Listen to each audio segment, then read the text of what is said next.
Do you know the difference between wisdom and knowledge?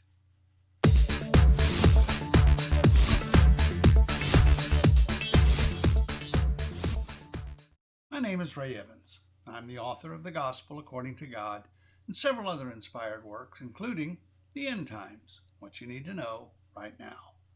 And this is Christianity Explained in 5 minutes.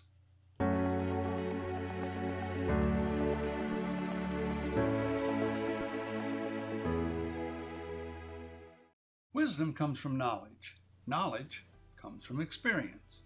For example, you know the stove is hot. Is that because your parents told you? That's wisdom. Or because you touched the stove? That's experience. The experience is the best teacher. It doesn't have to be your experience. You listen to wisdom. That's the experience of others. You wouldn't have to get burned to find out the stove is hot. The Bible is filled with wisdom. If we would just listen. Come on. Who has more experience than God? He created everything. You think the Creator would know how everything works? Don't you think God would know the best action to take in any given situation? Only a fool would ignore His wisdom.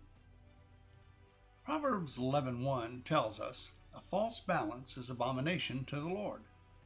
Well, a false balance is charging different prices to different customers for the same product or service based on, anything. Now, you might think offering discounts is righteous, but if you can offer a discount to one, why can't you offer it to all? It's like those reduced offers for new customers only. Don't they just check your drawers? If they can offer it to new customers, why can't they give it to current customers? And what about negotiating? Don't you just hate negotiating? Why can't the price be the same for everyone? The answer, of course, is chasing the almighty dollar rather than seeking the Almighty. Offering discounts is man's way. It's not God's way. God is no respecter of persons, and neither should you. Why do people choose man's way over God's way? Well, the short answer, they simply don't believe God is real.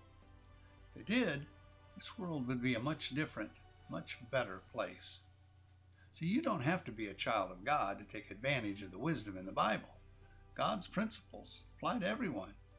As it is written, "For he maketh his sun to rise on the evil and on the good, and sendeth rain on the just and on the unjust."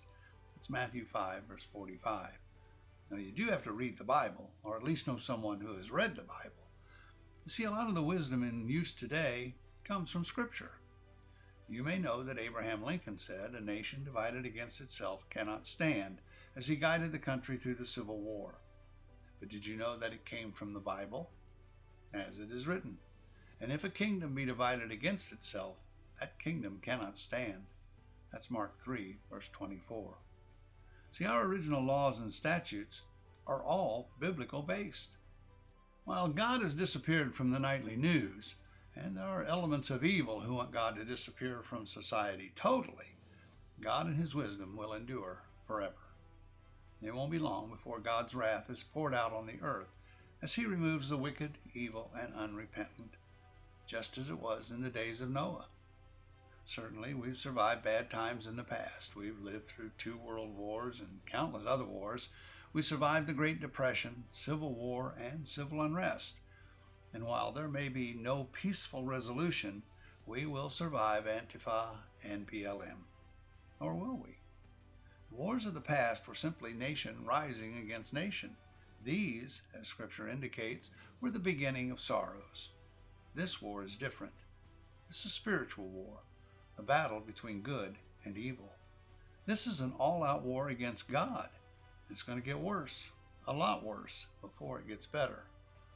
But it will get better when God removes the wicked, evil, and unrepentant and returns the earth to His children.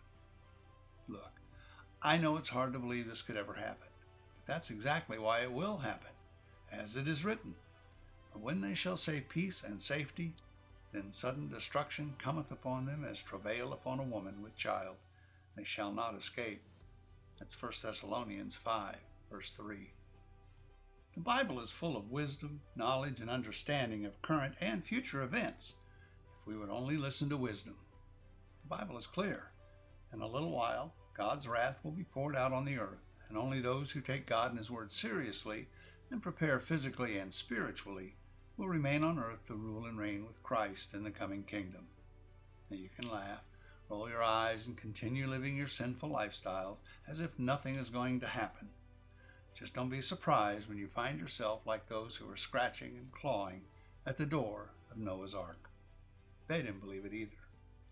Here is wisdom from God's mouth to your ears. It's better to be prepared for that which does not come than unprepared for that which does.